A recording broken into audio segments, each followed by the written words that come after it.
For everyone joining us, welcome and thank you for joining us in a new environment, spatial.io.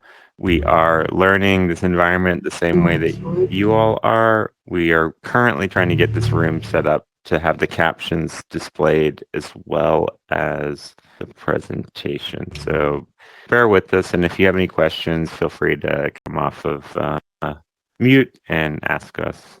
We'll do our best to try to help you. Okay, I see the captions again. Yep. Yeah, it looks like the captions are working there. Oh, thanks, Aaron. Yeah. Hey, Ashley. Thanks for joining and welcome. Yeah, no problem. Finally got I think I got my face on here now. I was just using the app to throw it on there. Oh, not yet, but maybe it's coming. Not yet. It's coming. Yeah, I think it maybe your yet. maybe your face is coming. So yeah, for people new to this platform, you can on the web load a photo of yourself and have it texture mapped onto your avatar, and you can kind of look like how you look in the real world. Maybe. Yeah, it seems like it did a fairly good job there. Trying to see how Ashley. Yeah, it's pretty good likeness there. Yeah, the hands can sometimes be a little unnatural, but yeah, it's cool like to see the avatars look more like how you look in the real world. Mm-hmm. Should we move the captions up a little, like? Yeah, I think either forward? Up or down, because right now it's blocking the presenters there. See, yeah. It disappeared so when we again, move it disappears. Yeah, we're trying to figure this out, like what's going on with the caption. Then maybe once you get them to appear again, move the big screen to accommodate for them, because it looks like it doesn't let you move the captions. To move the screen up? Yeah, maybe. Yeah.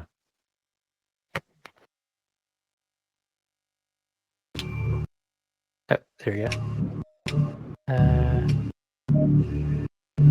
Oh, hey, Valerie, welcome. Yeah, thanks for coming. So, Jolie, I mean, there's no issue with going to YouTube. It's just about arranging the scene. Is that correct? Okay. Oh, it's letting me move the captions. Is that working for you?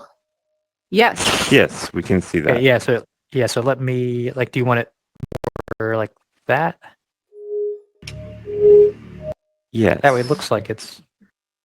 Yes. We want to kind of position it. Yes. That looks Is that better? Good.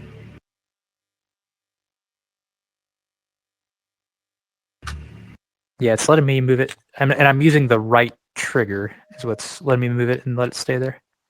I just pinned it so it stays there. Oh, it went away. There it goes. Oh. So we don't know why it's going away. It just goes away. I will say that Spatial did release an update today, Thomas. I don't know if that update has anything to do with this. I actually had to download it before I joined, and I was like, oh, as usual, welcome to technology. There's an update. We practiced, Ashley, Tim, Jolie, we practiced yesterday, and then, of course, there's a new update today, so everything we practiced may have changed. Yeah, so, yeah, the captions, is it because we're moving them, or is it just they disappear I think maybe randomly? Huh. Yeah, maybe.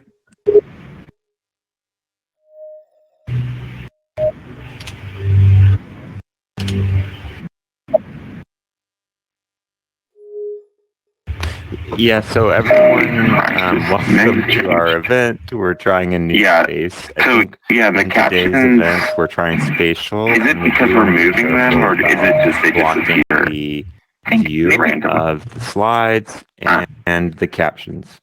Yeah. Yeah, maybe.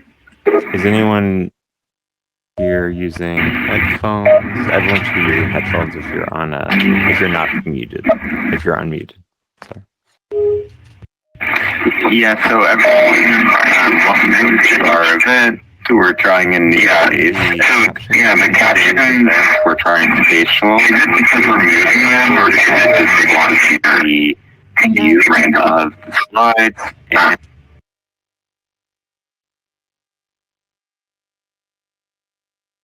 Test. Test. You sound good, Tim. Okay, good. Yeah, Ashley, you sounds sound good good. there. So the Great. people who are unmuted right now are Ashley, Jolly, A. Aaron, Thomas, Logan, McKee, and myself. Okay, good. And now it's cut down to just 4. Tim, in the meantime, I'm curious, could you turn on captions and Google Slides until we can get captions working outside? Yes, I can. I assume that will probably only pick up your audio, but we shall see. No, that's not what I wanted Yeah, to it do. looks like they're in a decent spot. I just vanished again. Are these? I apologize. I don't know where to find them in slides. So Once you start presenting, you can turn them on. Once you go to presenter mode, it's on the bottom left, I think.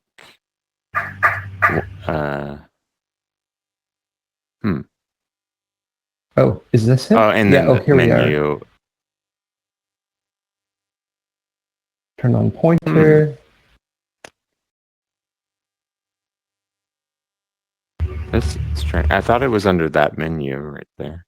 Right. Yeah, me too. You should be able to go into the accessibility menu outside of presenter view and try.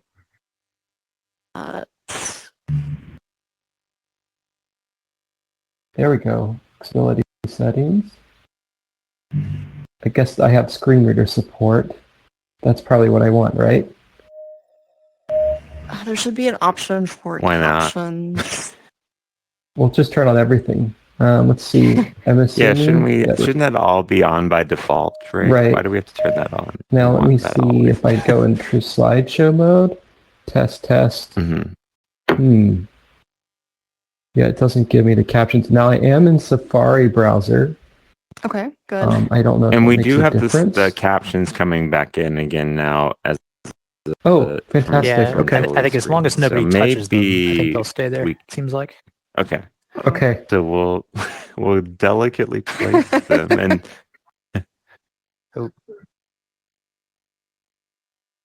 let's see. Can you position them, or do you want down me a to little bit there? Or someone can position? I just moved them down. Let's see. Okay.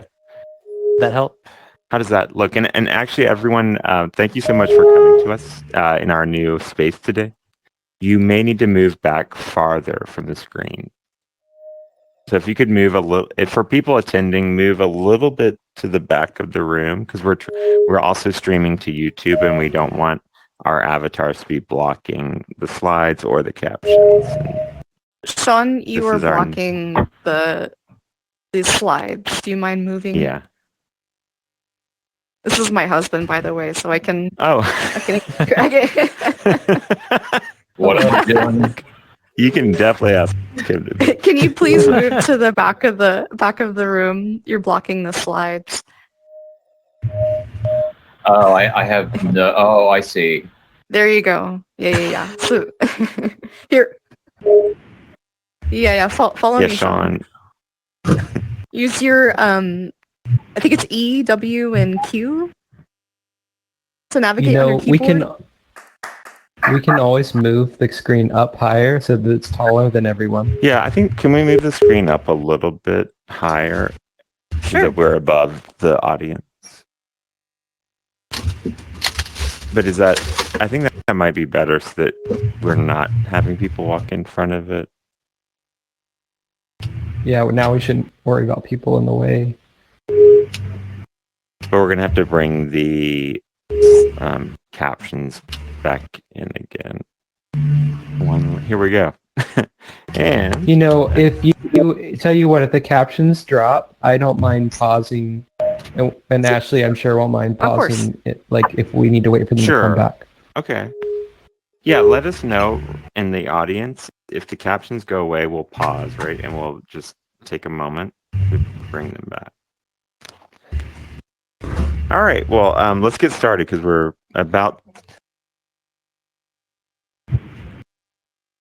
Who's obscuring the caption?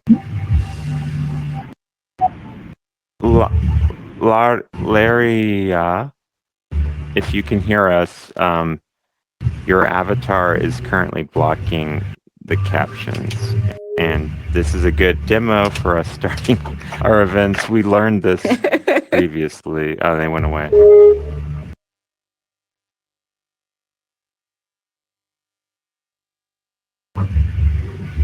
Let's make a note that the color contrast of reading Laria's name is very difficult. Like good call, gray Thomas. on blue to actually read your name correctly. So I'm trying to say that I can read, but it's difficult to read. I think it's Larry. Oh dear. Larissa, sorry. Larissa. So if I move closer, Larissa, if you can move back a little bit, that would be great. And it's great that we have so many people here today. Going to do another little explanation here that this is our first time hosting an event inside of Spatial. So we are in uncharted territory. Part of the point of having accessibility virtual reality is we're trying to learn how to make events accessible and inclusive across the world. So we do welcome you to send us feedback, as well as even the recording that we're making right now. We will have some good information to share with the team at Spatial about making this event inclusive. So we are going to get started because we are at the time of the event. We are having issues currently with the captions being displayed. I hope YouTube. Okay. So for everyone that's our backup is always our YouTube channel. So again, it's Thomas Logan from Accessibility Virtual Reality. We always stream our events onto YouTube, and we strive to make sure that the YouTube event is accessible for everyone. If you have questions that you want to ask either of our presenters tonight, you can ask those questions on YouTube, and they will be asked inside of virtual reality. So if you ever have any issue or accessibility issues inside of this environment, if I move closer, Larissa, if you can move back a little bit. And we always link it from the Meetup page, and so you can find the URL, or you can go to YouTube.com. It's great we have so many people here today. VR. Going to do another little explanation here that this is our first time hosting an event inside of Spatial. Thanks everyone for being here. We will try to get the captions back up displaying. As I mentioned, I'm Thomas Logan, and I'm the organizer of Accessibility Virtual Reality. We've been hosting this event over a year now, and the point of this event is to make sure that we have exciting talks about how to make these new technologies accessible to people with disabilities, as well as to learn when we have these events collaboratively in VR, can we make them accessible? So please, again, share your feedback with us on the Meetup page or directly to me at thomas@equalentry.com. We want to say thank you to Equal Entry for the sponsoring of this event. And we also want to say thank you to Mirror by Night, our captioner. So the captions, which right now are not displaying inside of Spatial, but are displayed on the YouTube channel. We always use human captioning because we believe that captions need to be human captioning and strive to make sure that the YouTube event is accessible for inclusive. So typically they will be shown in here. We will hopefully be able to bring the captions displayed under today's presentation. But if we're human captioning the captions, please join us on our YouTube stream, and we will post that link on Twitter as well. I want to also say thank you to Jolie McPhee from the Accessibility Special Interest Group of the Internet Society.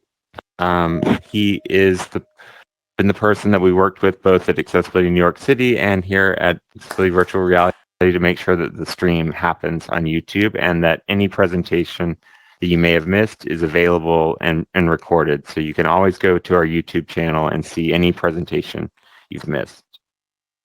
With that, I'd like to now just introduce that tonight's topic will be accessible multimodal input in augmented reality training applications. And we're thrilled to have two presenters tonight. We are going to be having Ashley Coffey and Tim Stutts. So I am going to turn it over to Ashley first to get us started, and then we will have Tim later on. Please hold your questions to the end of the presentation. If you're on the YouTube stream, type your questions into the YouTube chat. We will ask them. If you have a question for either of our presenters and you're here in the room, please hold it till the end and we will let you go off of mute, or you can type the question to us and we will ask it on your behalf. Thank you, and to Ashley now. Wonderful. Thank you so much, Thomas, and thank you so much, Meryl. We're excited to be here today. I appreciate you all being patient with the captions and, exploring this new digital frontier of meeting virtually. My name is Ashley Coffey, as Thomas mentioned. I am an emerging technology and accessibility consultant at the Partnership on Employment and Accessible Technology, also known as PEAT. And I'm here with Tim Stutts over there on the left-hand side of the screen, who will also be presenting today. A little bit about myself. I mentioned earlier, I'm a consultant at the Partnership on Employment and Accessible Technology. And in this role, I really work towards advancing the accessibility of emerging workplace technologies to increase employment opportunities for people with disabilities. I believe accessibility should not be an afterthought. And as we're approaching the fourth industrial revolution of technology, it's important that accessibility is baked into XR tools that are being used in the workplace and beyond. I'm also a co-leader of the business case work stream within XR Access, and we're currently pursuing a research project on how inclusive, immersive workplace technologies can create more inclusive processes and environments for workplaces in the future. Previously, I used to be an emerging technologies librarian at the University of Oklahoma, practicing implementing inclusive design practices for XR tools used in research, innovation, instruction, and collaboration across campus. But just a little bit about me, let's dive into Tim Stutts here. I'm so excited for you all to hear from Tim today. We've got an action-packed slide deck here. But a little bit about Tim. Tim is a multifaceted designer drawn to challenges involving interaction, input, user experience, prototyping, sensory feedback, systems design, data visualization, and more. Tim is very talented in accessibility, and he has experience as an individual contributor, as well as directing the efforts of small design teams to solve complex challenges. Prior to Tim's current role as Principal Augmented Reality Product Designer at PTC Vuforia, he worked at Magic Leap and IBM, specifically in the Faceware Technologies area. Tim will cover a little bit more about his background and experience throughout our slide deck. This is just a brief sampling of some of our accomplishments that we wanted to share with you today. Next slide, please. To kind of start our conversation off here, I'm going to share a few themes from the recently published Inclusive XR and the Inclusive XR in the Workplace White Paper and Leadership Brief. These are two resources that we developed in collaboration with the XRA, the XR Association, and these are meant to be resources on how accessible, immersive technologies can help employers upskill an increasingly diverse workforce. You can visit PEAT Works to download this resource. That is PEATWORKS. And you can also see it written out on this handy post-it note in the top right-hand corner here. Thank you, Thomas. Next slide, please. So let's talk a little bit more about XR technologies and why they are beneficial to employers and beneficial to being used in the workplace.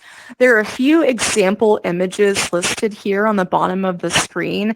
The image on the far right here is of PTC Vuforia being used in a medtech application. Tim will share a little bit more about that later on in this presentation. But we also have an example of spatial here in the middle, which is where we are currently, and also another great use of augmented reality being used in the manufacturing settings. But a few benefits of inclusive XR for employers: they can advance diversity, equity, and inclusion in the workplace by enabling collaboration in new ways. Also, this is a great opportunity for XR to close the skills gap by upskilling and reskilling the workforce. Right now, as we are coming out of the Great Resignation, people are shifting careers, people are learning new skills, and XR is really poised to help bridge the gap and help teach people things quickly, help them learn in new ways, and collaborate in more innovative ways. It's important to ensure that hybrid workplaces are resilient. I think we can all agree that we have Zoom fatigue. If you work remotely 100%, and XR presents an opportunity to collaborate in new ways. For example, Accenture is deploying 60,000 headsets to their employees for onboarding and training. They've created a virtual twin of their offices so that when new employees are onboarded, they can have a similar experience to having an in-person onboarding experience. And XR is innovative and competitive. You can really gain a competitive angle in the job market by incorporating XR technologies in the workplace. We talk a little bit more about this in our white paper, but these are just a few samplings of the benefits of inclusive XR to employers. Next slide, please. In addition to the benefits that are here for employers, there's also a huge business value for inclusive XR, and prioritizing accessibility in XR and immersive tech adoption can give organizations competitive edge in this tight labor market that we're currently in. And as organizations accelerate digital transformations, you can use XR to engage employees in new ways. Like I mentioned earlier, Accenture is using XR. Deloitte is currently using XR. I just saw this week that they're using Verbella to host virtual meetings in a different space. And XR technologies can enable businesses to attract and hire more diverse talent pools. And there are proven benefits that include improved job training and enhanced collaboration. So think of the time spent onboarding a new employee. Let's say it's 24 hours. What if that could be condensed into 10? It's helping bridge that gap in knowledge retention. And ensuring that people with disabilities can access these benefits, XR tools have to have accessibility features by design and not as an afterthought. Case in point, spatial should have captions built in, right? So we can all be able to communicate effectively. So it's important to raise awareness, but not just raise awareness, actually take action to designing XR tools with disability inclusion in mind. Next slide, please. Now, here is a few samplings of designing for inclusion. So take into consideration how your application or your experience that you're using or developing can be used by different people with different sensory, physical, and cognitive needs, including those with activity environment limitations. So I have a table here that takes into consideration people, activity, and environment. Now we have moving and touching in one column, hearing and speaking in the second column, seeing and observing in the third column, and thinking and learning in the fourth column. So as you're looking through incorporating XR into the workplace, take into consideration these aspects to make sure all people can use XR technologies. Next slide, please. Now, when it comes to diversifying your team, make sure your team includes people with diversity of experience, perspectives, and creative ideas shaped by race, ethnicity, gender, age, sexual identity, ability, disability, and location, among others. You know, we always talk about nothing about us without us. Hire, include, bring people to the table with diverse perspective for designing these tools, because that is how we bake accessibility into XR in the first place. Leverage employee resource groups in your company as well. And if your company does not have an employee resource group, consider developing one. Next slide, please. And provide flexibility and options in your tools. Tim will cover this a little bit more in our talk today, but as you can see here, this is a variety of different multimodal inputs for accessing information. So test for flexibility and options for input modalities, interaction modes, and outputs. And for example, supporting different ways of communicating like voice, text, or sign language might help employees in loud or quiet environments. And for example, here on the far right, we have a picture of a keyboard and a virtual screen of a phone, as well as a Magic Leap 1 controller. And when we dive into a little bit more of Tim's part, he'll talk about designing some of these aspects of multimodal inputs. But avoid designing for the average user. Design flexibility can support all individuals. Next slide, please. Now, without further ado, that was just a brief touch of what we have in our Inclusive XR in the Workplace white paper and leadership brief, but I really wanted to share a few points to kind of set the stage for what Tim is going to share today. He put a lot of work into these slides, and I'm so excited for him to be able to share with you. I'll kick it over to you, Tim. Thank you so much, Ashley, and thank you, VR Meetup, for having me. This is actually the second talk that I've done. I was fortunate to speak as like part 2 to the haptics talk that Eric Velosi of Inner Haptics gave last year. It was kind of a tack on where I just went 10 minutes into haptics, and I'm excited to have a talk where we can talk more broadly about accessibility within multimodal inputs in AR. So just to kick things off, I'll talk a little bit more about my background. The Magic Leap part of it. Oh, sure. No problem. How's that? Is that okay? Oh yeah, move where Ashley is. Tim, do you mind moving over to where I Ashley's see. Avatars? That'd be good. Yeah, the other left. I'm working my way over there. No worries. Yeah. And then I'm going to rotate. Exactly. How about now? And then move forward. My avatar. Move forward a little bit. Yeah, sorry. I switched sides because it was very popular on the side before. I think we're. How about if you move a little bit okay? closer, move forward just a little bit. And Julie, I does that see look Ashley's gesturing for me. Are we good, Jolie? Okay. Okay. Thanks. All right. Fantastic. So I'll just go ahead and start from the top. So yeah, I'm very excited to be here. Thank you for Ashley for the intro and covering some of the workplace stuff you're doing with PEAT. Awesome work. Really excited to give this talk. I had the opportunity to speak after Eric Velosi at an earlier Alley VR talk focused entirely on haptics, and I'm excited in this talk to expand more into multimodal inputs. So it's important going forward, talking about the work that I'm doing now for Vuforia, the Magic Leap work that I did in a previous role at Magic Leap is really important in laying the foundation, because the Vuforia apps that I will discuss tonight were actually built on the Magic Leap platform. So at Magic Leap, I served as a senior interaction designer from 2016 to 2018, and then lead interaction designer 2018 through 2020. And I worked specifically on the operating system for the platform, focusing on input and sensory feedback and accessibility.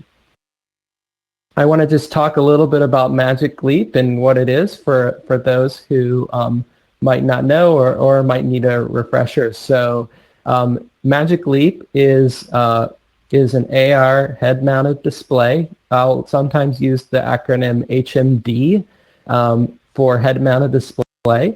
And basically, until somewhat recently, they were focused on consumer and enterprise applications, but in the recent couple of years, they've switched to be more enterprise. On the top left is an application called Avatar Chat, where you can chat with virtual human avatars, kind of like spatial.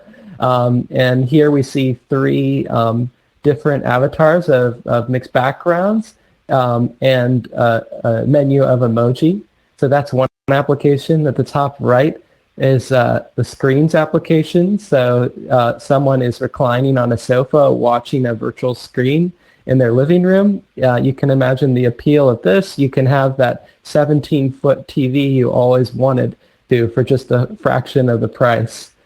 Bottom left is a keyboard, particularly a numeric one, and a keyboard and text entry are areas I worked quite a bit on in the platform. Here you see this beam pointing at the keys of the keyboard that are floating in space, and those are controlled via a Magic Leap controller. And the bottom right is launcher. Oh, I'm hearing some feedback in the mics. I'll just keep going though. So the bottom right is the Magic Leap launcher where users go to launch applications. So here you see a radial arrangement of app icons with the most recent app in the center, in this case Gallery, which is an app kind of like the Photos app on Apple OS. So I'll talk a little bit about my XR accessibility advocacy and design work. So accessibility for mixed reality was a big part of my day-to-day at Magic Leap, where I served as vice chair of the Leapable group, chaired by Bill Curtis Davidson. Bill couldn't be here tonight. He is currently on medical leave, and we wish him well. But in the bottom image, you can see he and I standing out in front of the Tata Innovation Center with our Magic Leap devices on. We were both working at Magic Leap at the time on accessibility for the platform, and we were attending the first XR Access conference at Cornell Tech. So that was an exciting moment. And then I hear some claps, and some of the stuff on the top are volunteering of our group in the community, some things we did with the Dan Marino Foundation in Miami. And after Magic Leap, I took a break from XR accessibility for a year in my last role at FaceWare, which was more focused around facial motion capture. But in my new role at PPC, it's a renewed focus of mine moving forward, because I'm working on head-mounted displays again. I'll talk a little bit about the Magic Leap control. So it's pictured as a Magic Leap control in hand, the primary input mechanism shipped with each device. There is like a dark-skinned male hand holding this wand-like device and pointing it at an invisible virtual object that we are unable to see, but we can insinuate. And there's a glowing touchpad that he's using his thumb to activate presumably some virtual button. So the control features 6 degrees of freedom or 6-DoF pointing capability. This provides both position and rotation in 3D space for use in targeting UI. So it's pretty close to being like a real world pointer. You might imagine holding a laser pointer and pointing at a wall and having the flexibility to rotate it in hand and perhaps move your body forward and backwards. So this is doing the same in augmented reality. The resolution on the touchpad is 4K resolution with force sensitivity. It's a circle, so I have joked that it's actually pi K. It's a bad math joke because it would be 4K if it were a square. So you can shave some pixels off the corner there, but yeah, you get a pretty nice high level resolution. It also features a mechanical bumper and trigger button, and those are underneath the controller. And then finally, there's a haptic motor and an LED, which I mentioned for additional sensory feedback. So we'll get into some of the symbolic input methods on the operating system for Magic Leap. So on the left, a virtual keyboard. Here you can see a numeric keyboard, and a user is moving the control along a series of number keys floating in space and typing a password. And it supports control targeting and activation of keys via 6 degrees of freedom, but it can also use the touchpad, so you can just swipe your finger on the touchpad while assuming focus of the UI with your head pose, so you can look at a panel and swipe, and it can behave like a mouse too, which is a really great feature for accessibility for sure, for those who are unable to manipulate their hands with a 6-stalk controller. And there's also direct gestures you can use on the keyboard too, so you can reach out and type on the keys that you see before you. There's a mobile app, pretty straightforward. It runs on iOS or Android, and it offers own system level keyboard on either platform for input, so users can use this to type into a text field, and above that in the same image is a touchpad, so it kind of mimics the control touchpad, and so you can use it to move a cursor around. At the top right, K600 from Logitech is a wireless Bluetooth keyboard that's supported on the platform, and one of the great things about this keyboard is basically every key does something. Bill and I worked really diligently at that to make it flexible, and you can use that touchpad as well to navigate spatially. And then the bottom right is voice dictation, and you can see a rippling voice visualization that responds to text, and you access that via the virtual keyboard. Okay, some other multimodal areas in the OS that I'm proud of that I was able to touch on while I was there.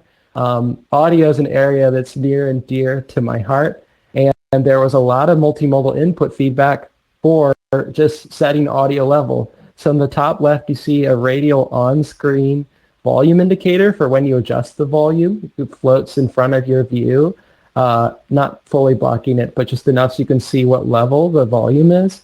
The top right, you have dials in settings, which is an app to do what it sounds like. But it also lets you do really coarse adjustment, like if you wanted 7.3% or 7.3 as a volume level, you could dial it in here. If you needed that, like if you needed to tune in like that. There's F or function keys on the Bluetooth keyboard for mute and volume. And then you can do things like with voice commands, say, hey, Lumin, mute volume. So use an invocation word coupled with a voice command to execute things like that.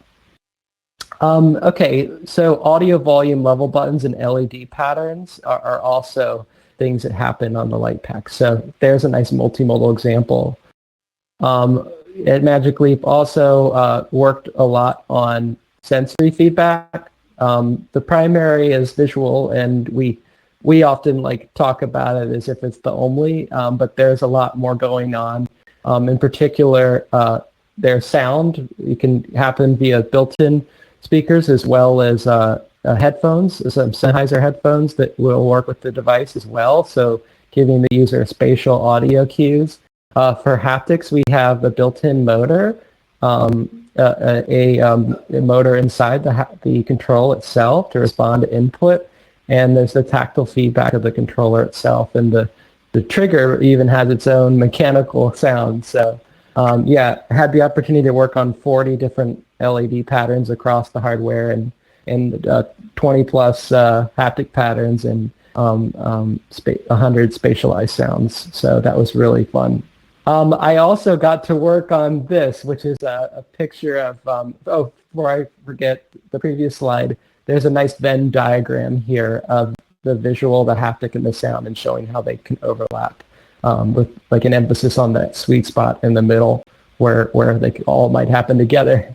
I worked on Magic Leap too before I left. That's really about all I can say, but you can imagine this product has been in the making for a long time, and I was fortunate enough to touch on it before I ended my time at Magic Leap. Now I'm going to shift to the main part of the talk, which is my work at PC. But I'm glad you have a primer with Magic Leap because we're going to be referencing it a lot in these apps. So in PPC, I work within a group called Vuforia, and the Vuforia group is focused really entirely on augmented reality applications, mainly in manufacturing and pharmaceutical sector, but broader than that as well. And I currently serve as a principal augmented reality product designer for Vuforia, where I've been since mid last year. I would like to go ahead and mention our team. So I work specifically on the Vuforia H&D, head-mounted display, work instructions design crew. This team is led by our senior director, James Lema, in the bottom right. He has previous experience working on HoloLens for Microsoft, so I'm kind of like the Magic Leap alum, and he's the HoloLens alum, and we certainly work on both platforms and share our expertise.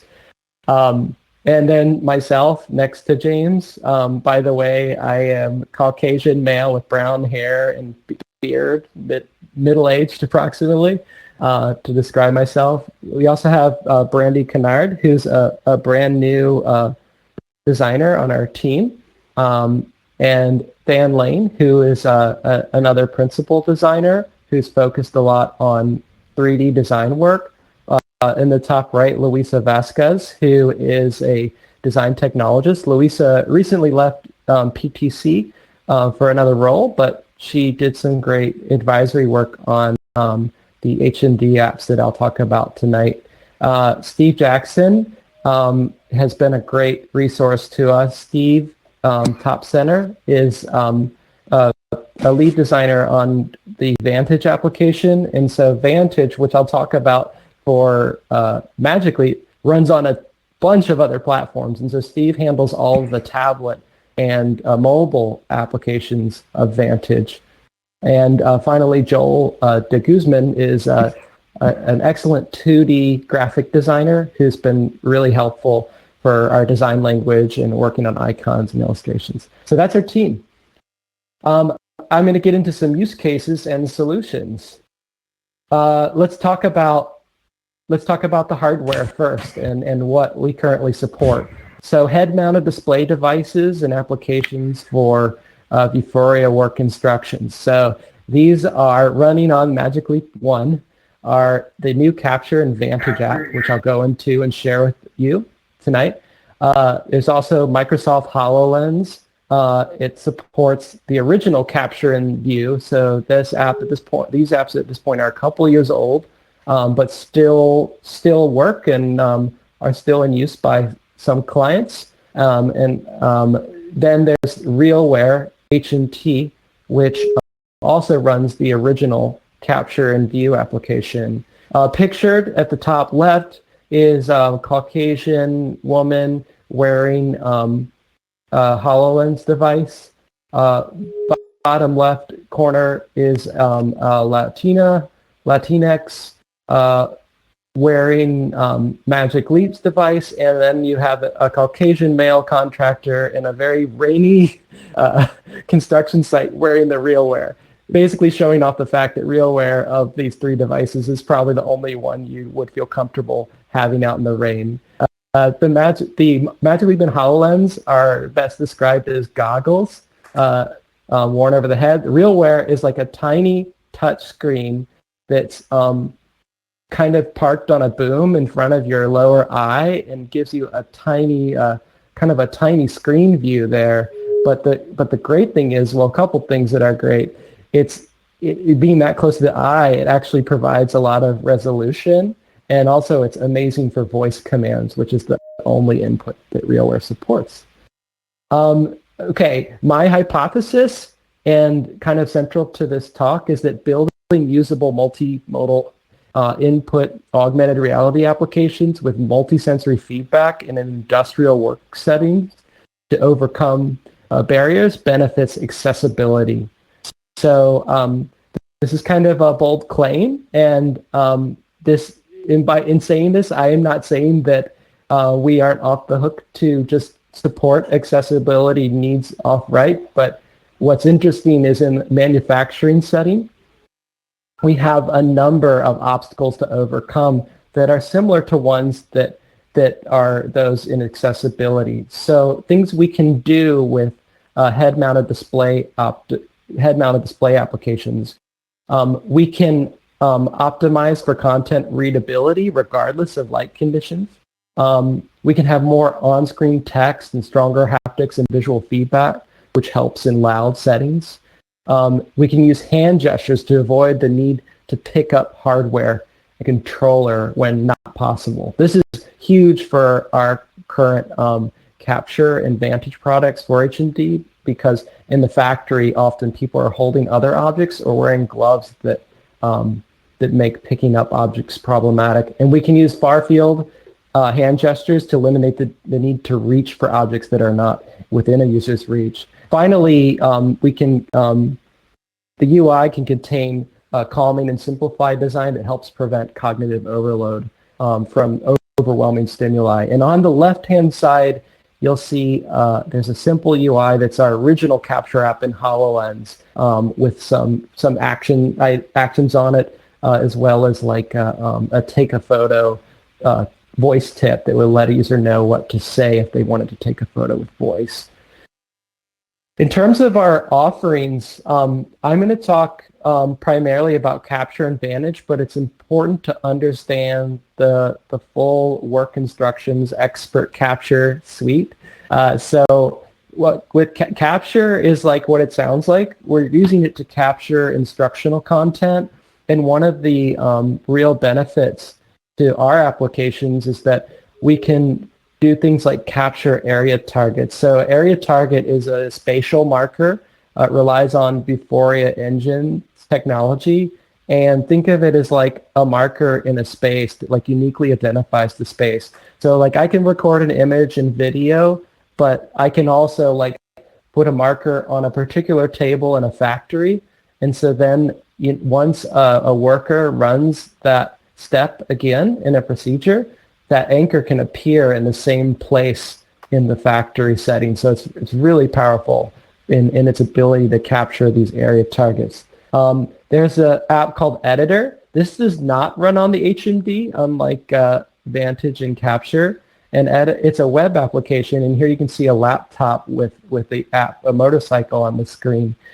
This one, users edit the procedure content captured in the Capture app. They're putting it together on a computer because eventually they're going to execute it and publish it to the Vantage app. So that's the app where workers will go back through procedures. Often many workers and a lot of repetition. So they'll want to be able to go and, like in this case, you see a tablet, which is like presumably our Vantage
not a part of our app, but this is just something that shows up when we're testing in the beginning. But you can see on the left a user reaching out and touching the menu directly, and that, if it's close by, could be very convenient. But if you are unable to move to the menu for whatever reason, that far field hand gesture is key here. So in the second image, you see the palm of the hand targeting a lock unlock toggle on a menu that would allow the menu to be situated in space or situated in relation to a user's head pose.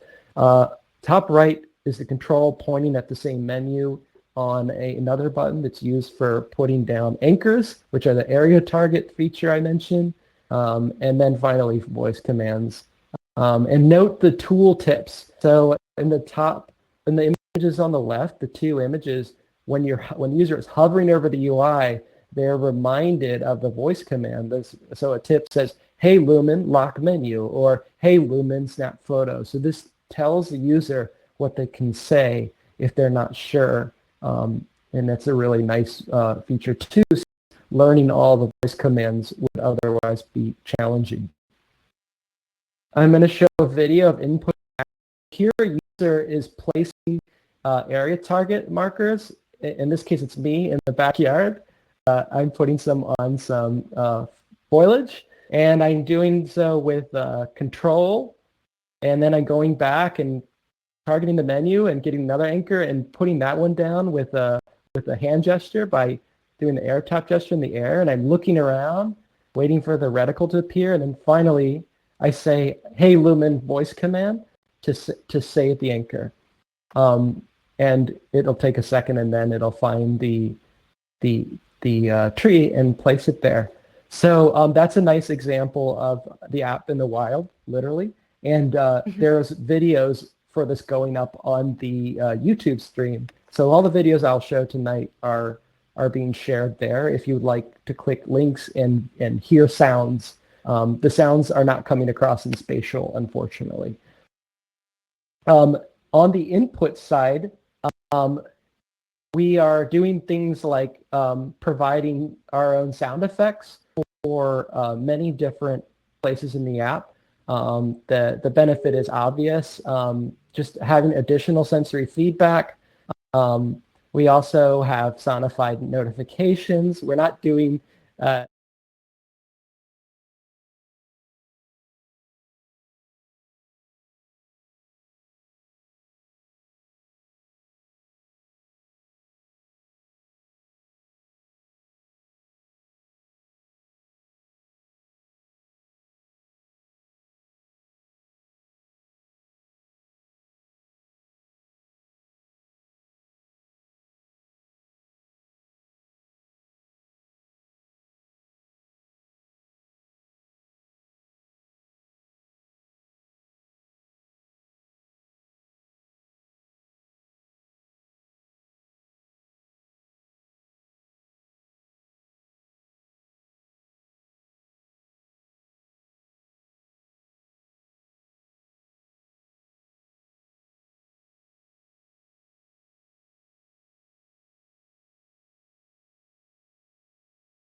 recording actions in the app, the ability to take photos. By the way, video is just rolling all the time.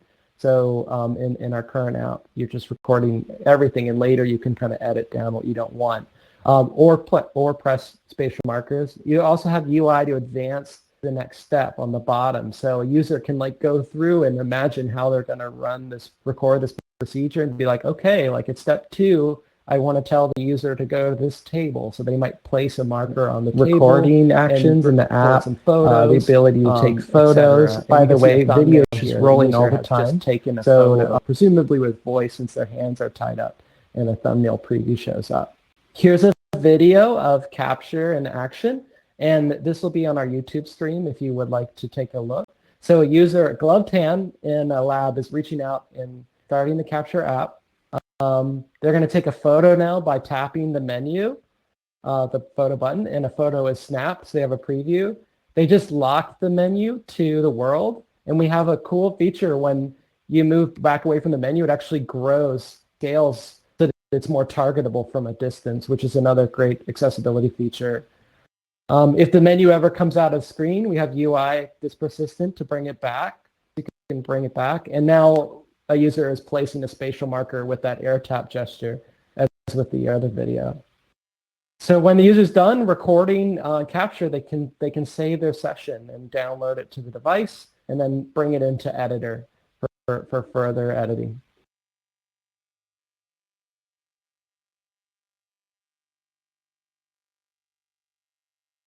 All right, we just have several minutes till the top of the hour here, so I'm going to try to wrap up the rest of the talk in that time.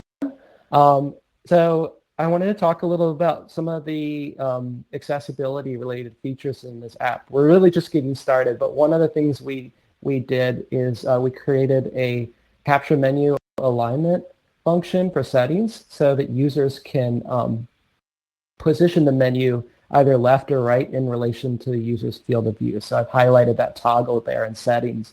Currently it's situated left. Here's what it looks like, not literally, but here's a representation of the field of view. And so you can see the menu parked in the left right corner. Sorry, the left top corner, top left. And then notification across the top just says recording started. So this might be what a user would see just getting going. But then, of course, the menu can be brought to the right-hand side. Now, what's interesting is we weren't sure whether we should have left or right be a default orientation for menu. We weren't even sure if we should allow it to be left or right at first. I made a strong case for it because some different people have different dominant hands. Also, some people might be able to use only one hand. So it's important to have this option. And we got 14 people internally to take a survey. And what's interesting is 13 of the people were right-handed and 1 was left-handed. And that's somewhat accurate, 10% of the population around being left-handed. You know, not a great sample size, but what's interesting among those is 7 preferred it left and 7 preferred it right. And there's very little correlation to hand dominance. And what we learned from the survey is that even if you're, say, right-handed, you might prefer to have the menu in the left so that you can then pick up an object like a screwdriver with your right hand being your dominant. And you might make cases for the opposite too. So this was really interesting. And now we know, for a future note, we need to elevate the ability to switch the sides of the menu in-app. So I think that will come. I talked about the auto-scaling feature. So I showed how the menu can expand and collapse depending on how close the user is to it. So when it's expanded and locked to the world space, it'll grow big enough to where you can target it and read it from around 10 feet away, which is great for the factory setting.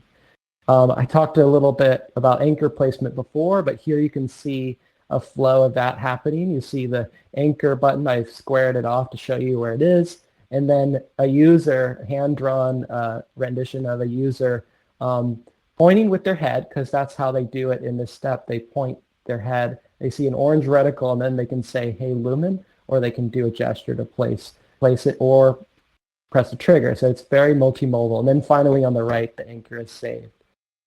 We'll talk about Vuforia Vantage for Magic Leap. So here we see an application where a male, dark-skinned pharmacist is in a lab, executing a procedure. And we have to the right, there is a panel, or rather two panels of content. And so you'll recall the Capture app where we had gone in and taken photos and videos and placed spatial anchors. Well, here, this person is on step 4 of 25, and that particular step 4 has text that says, verify calibration standards prior to beginning analysis in the mass spectrometer machine. So it has pictures of this machine and some pipettes of a substance that looks like blood and other things. And there's also an area target marker attached to the step card. So they're going back step by step and executing the procedure in this UI. From the Vantage launching screen, the primary action is getting that QR, like scanning a QR code. This is another way we make it easier on the worker, like instead of having to like navigate to something or go on the web, like all they have to do is point a QR code scanner at a code. And we bring these brackets, and you can see them on the left, really, really close to the FOV. So close because we want the user to feel like they can reach behind it with a phone. They'll have the QR code on it, or even a printed piece of paper. And so here on the right, you see someone with a phone app, actually our phone Vantage app with the QR code. And now the procedure is recognized and the procedure is loading. And then we have UI for when the procedure is loaded. And here we give the user the opportunity to preview sessions. So there's a photo that was provided an editor of that procedure. You have the name. It is currently cut off because it is too long, but that is something we've already fixed are updating, I'm proud to mention, so that you can see the full title. We also have kind of a preview of a step list of the steps you can do, and there's a preview mode as well. So when a user enters a procedure, they can start working with these step cards. In this video, I'm going to play it twice because there's a lot going on, but you can see the step card UI here. You can see me navigating among different steps in a garage setting with my bike, actually. You can imagine like step 1 might be put on the tire, step 2 might be grab this tool. And so as I move the next UI, the UI automatically moves to like an optimum place that a user has positioned. Here's a step card. Hey Tim, I just yep. want to interject here that we'll need to try to wrap in 5 minutes. We can do 10 minutes of questions on the stream if that's all right, and then obviously too we can have a conversation in the room after. But yeah, we're getting absolutely close to the time here. Thank you. I'm super close, and thank you for your patience. Yeah, so here's a step card. Like this is just what it looks like in case it was hard to see in the video. And then the other side of it, those were thumbnails and text, and the other side of it is a media player that you can play the video media with and see images with. Here's a concept sketch showing some of the early thoughts around voice commands for different UI. And so we really try to provide a voice command for like basically anything in the UI that we can.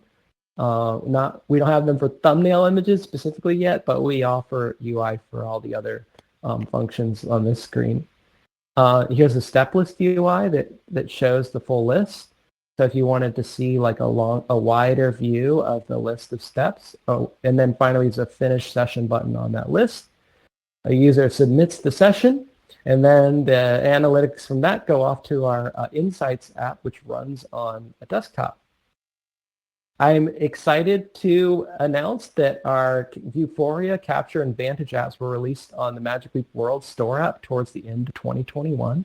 And so here on the left, you can see it both next to Pancake Pals, which is one of my personal favorites. And then on the right, you can see the Magic Leap launcher with the Capture and Vantage app in it in my backyard.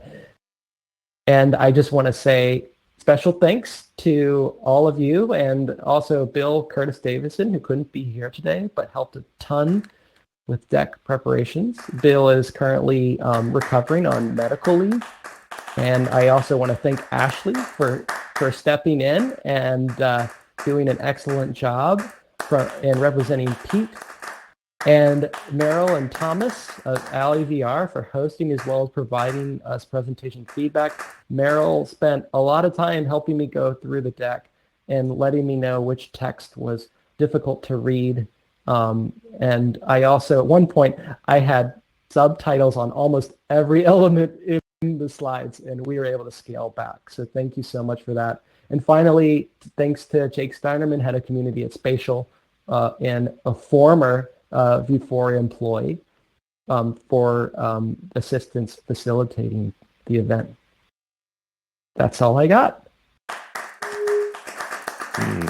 Thank you so much. And for those of you that don't know, clapping in Spatial with hand controllers, you'd clap with 2 controllers. There may be a gesture to the keyboard if anyone has a keyboard shortcut to do that.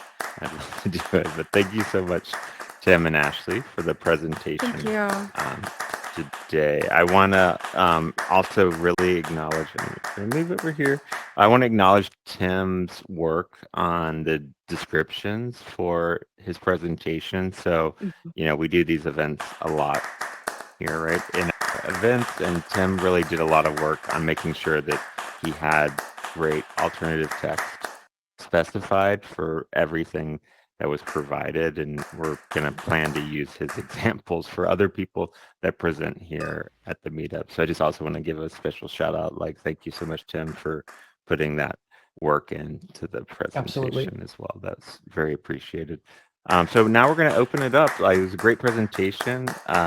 Does anyone here in the room have questions? If you raise, oh yeah, this is kind of cool in Spatial. We can see hands raised inside of this UI. Some people may see that. So I can't read your name. I'm going to move over. James, you can ask the first question. Please go off of mute and you can ask your question. Hey, Tim, great presentation. Can you guys hear me? Okay. Yes, we can. Yeah. Okay, thank you. Hi, James. Hey, Tim, great presentation.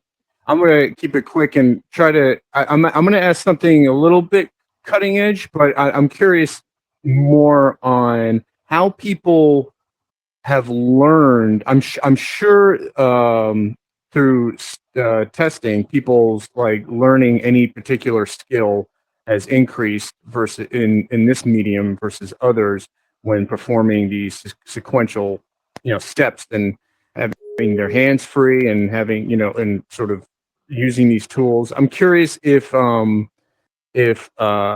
there's any benefit with sort of utilizing Magic Leap's image tracking and for like image tracking for like placing like a simple thing is like QR codes or some sort of image in the environment, or if these tools utilize that, if that helps at all for sort of the anchoring of the sort of sequence of steps in that.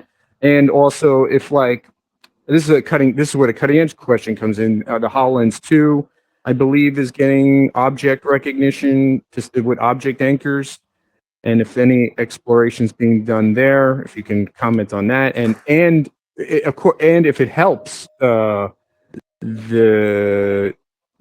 people in these scenarios where they're trying to not only create certain steps to teach somebody something else in a variable environment, or if it actually helps people learn.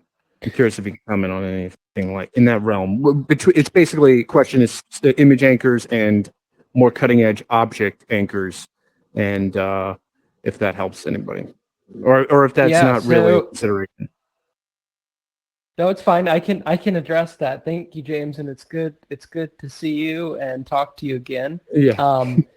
So yeah, basically, right now, Vuforia is kind of known for using QR codes a lot, and we have like plenty of like pop-up experiences, like where you could point like a device like an iPad at a QR code and have like AR content spring up around it. We haven't really done that yet in these apps on HMD, but I hope we can.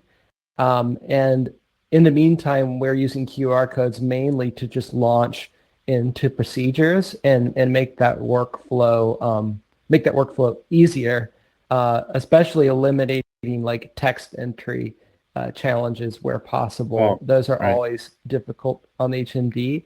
And now in terms of like actual image recognition, we don't do that yet, but like in these apps, but we do a fair amount of spatial recognition. And related to your question about the markers, we use area targets. Our earlier apps use like the original Capture app and uses Azure spatial anchors, but area targets are kind of what we're moving towards and are more broadly supported on our platform, and are actually supported for HoloLens as well, which has been great. And yeah, it's in the factory. I mean, I feel like images change, but like 3D objects in the factory, like tables and workstations and engine blocks, are pretty persistent. So we feel really pretty confident at recognizing those objects and affixing content to those objects.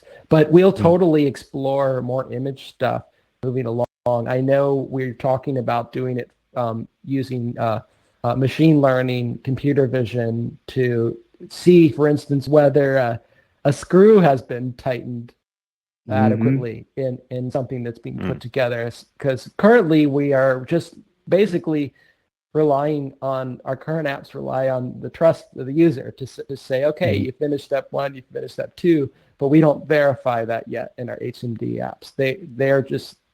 We're basically providing a guide to completion. There's nothing coming back that like would say success, failure kind of thing at a particular step. Yeah. Not yet, at least in the HMD apps. All right, and everyone, we'll take one more question here for the stream if anyone else has a question on the stream, and otherwise it's also fine to hang out inside of the room afterwards, but we're gonna so does anyone have one last question to ask while we're still on the stream? Yes, I'd love to ask a question. Sure, Dylan. Go ahead. Hey Tim, actually great presentation. One thing I've been really wondering about is switch controls for people that use, for example, like puff switches or other kind of limited mobility switches, things like the Xbox Universal Controller. Do you have a sense of kind of how long the pipeline is to get those types of things to work with XR the way they do with desktop? That's a great question, Dylan. Yeah. Tim, do you want to take that one? Ashley, did you have something to say? Oh, no, I was saying, Dylan, that's a great question. I mean, I'm looking at, for example, Puffin Innovations, as you know, has, a really great tool that could be integrated into XR. But the amount of integrations I don't think are there on the back end in terms of developers. So I'm very curious to hear from Tim, how long do you think are we on integrating puffing tools into XR for actions? So this is like a great question. So in Magic Leap, we were really working to champion many different inputs, external keyboards, game controllers, like a bunch of different things. And I think our customer base, like the work instructions expert capture, is primarily focused on a manufacturing setting. So when we implement this, it seems like having the ability to perform a switch with a mechanism like that could be really effective. I don't have there's nothing in the roadmap for that yet, but I think it could be really great. We need to make sure that we have Bluetooth support. I know for Magic Leap they're kind of particular on the kind of Bluetooth support. I believe it's like a unifying adapter. There's a limited number of Bluetooth keyboards that will work wirelessly with a device like that, and we need to make sure that like a switch or a puffer could be supported with one of those protocols. Do you know if there are any that will work without the use of a Bluetooth dongle? Because I think the answer is if they can work, without a dongle connected to a computer, they should be able to work with a Magic Leap or a HoloLens.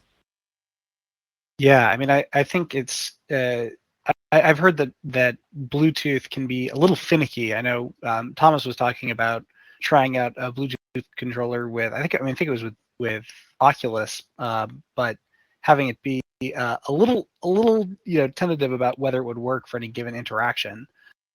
So I would have to imagine that for Bluetooth powered switches, it's just a matter of kind of getting it to to work with the software. For other types of switches, I imagine you need some kind of Bluetooth hub because it'd be very difficult to start plugging in, USBs and whatnot into the headset itself.